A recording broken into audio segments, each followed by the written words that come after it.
Well, driven by the increase in popularity of Latin music, streaming media, and global business, learning Spanish has become a massive, massive trend. I love to hear it.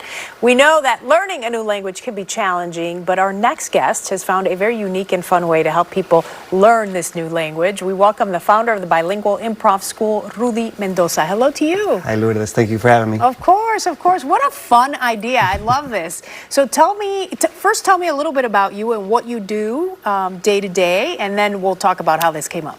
Well, my name is Rudy Mendoza. I'm originally from Miami. My dad is from Cuba. My mom's from Panama. I moved to Chicago 12 years ago to pursue improv and acting. And in that time, I've become a professional actor with the Second City, and I've taught at many different improv theaters and performed and produced shows. One of the things I noticed is that lack of representation with Latinos in the improv world, which is a shame because of how accessible improv should be. You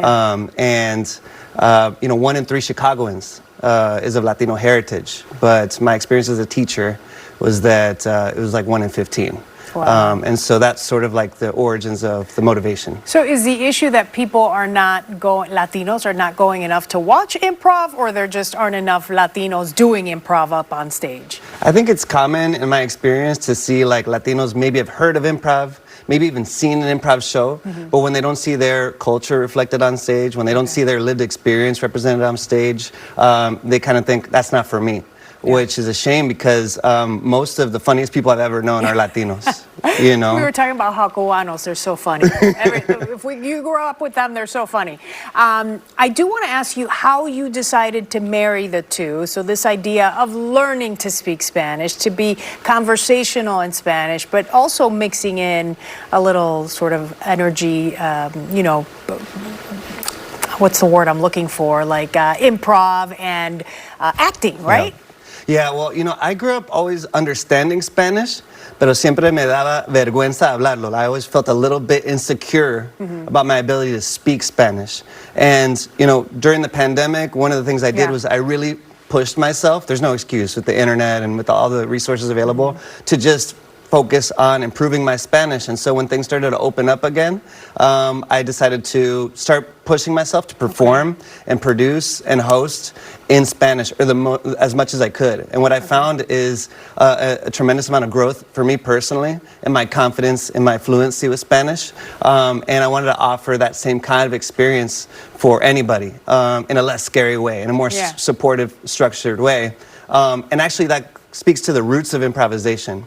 You know, improv started in 1939 as social work right here in Chicago, where this woman, Viola Spolin, worked with poor immigrant children who didn't speak English and developed what are called theater games that helped these children with their confidence, with learning English, with you know, crossing cultural barriers and gaining confidence on stage. And so much of what we're doing in Bilingual Improv School is really bringing improv back to its roots. Okay, and so I imagine a lot of people have turned out and have come in. What would you say is the hardest part of doing something like this? Is it just getting over that fear of performing in a different language? Because I would think that's hard. That's it. It's scary. You know, public speaking is people's #1 fear. Especially when you have to do it in a different language, right? Especially when you have to do it in a different language or a language you're not comfortable with, and especially when you're doing it without a script. So this is like, for a lot of people, terrifying. So much of the work that we're doing is making people feel comfortable, making people feel supportive, and it's a thing that we're seeing time and time again. Folks saying, you know, I was shy, I was, you know, not confident in myself, but after week 1, week 2, week 3, playing some of these simple games, people really come out of their shell. Okay, so you've got a space in Humboldt Park where you do this, and I mean, this looks like a pretty big class. Is it once a week? So we have 3 8-week classes running at different levels. So what you're looking at right now is our level 2 class, which is focused on scene work. Our level 1 class is on bilingual improv games, so things like Whose Line Is It Anyway? And then level 3 is bilingual improv long form, where we get one suggestion and do a 20-minute show. Oh, wow. And so right now we're in the middle of week 4 of this 8-week classes, level 1, level 2, level 3, all on the same timeline. And this upcoming Wednesday is actually our first showcase for this session. So we're going to actually be putting 45 students on stage showcasing the work we've been doing in these classes. Okay, do you want to put me to the test? What would be like a simple exercise that maybe someone at home who is thinking about this could do to sort of test their Spanish? You want to? I'm putting him on the spot here. Well, so one of the things we do in this class, we play a game called Pasar el Aplauso. Pasar el aplauso, passing the applause. Yep. Okay. And so what we do is we throw out a category, and then we ask people to think of a word that fits in that category, and then in a circle, what we would do is assign this word between you and I, whatever it is, in Spanish. And so people get sort of like a vocabulary lesson and just get in the habit of understanding pattern work. And so we could just do like a simple like brainstorming exercise. So if you want to, if you want to, Okay, I'll try it. How much time do I have, producer? Like a minute or two? Maybe we have a minute. Okay. Well, get me started here. Okay, so we could. You're Cubana, so let's think about platillos cubanos. Platillos, picadillo. Picadillo. So what we would do is the word picadillo would be between us in this, imagining a big circle. Okay. So on three, we would clap and say picadillo. Okay. Ready? Un, dos, tres, picadillo. And so what we would do is have it go around the circle.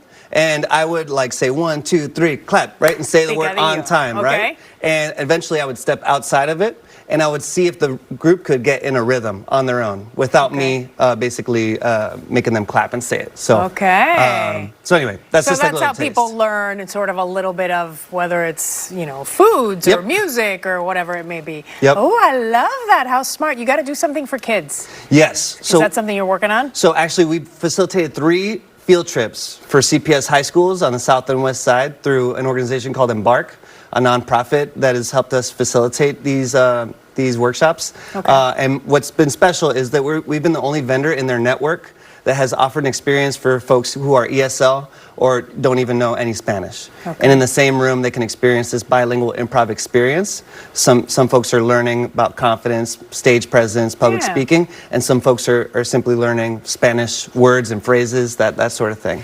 Are the majority of the people in the class native Spanish speakers, or are there some that have no idea? So in general, I would say most of the students are like me. Like second generation, maybe they were born here. They understand it, but they get nervous about speaking it. Yes, but we have gotten more students who are recent arrivals, who are Spanish is their first language, and they're really trying to learn English. And the beautiful thing is seeing both populations kind of work together and help each other and support each other in that spirit of improv.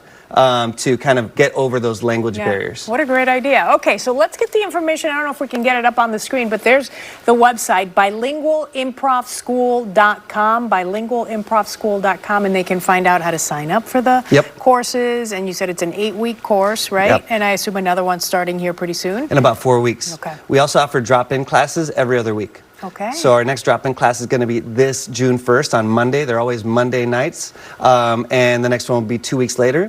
It's 2 hours, $20, no improv experience necessary, all fluency levels welcome. And we've gotten really good at teaching these classes for people who have never thought to perform or be a performer. Like for the majority of the time that we've been doing this, it's been mostly drop-in classes. Okay, nice. Well, good luck to you. Thank Rudy, you. Amazing work. What a great idea. I wish I would have come up with it. Right? Great idea. I'm sure it's going to take off.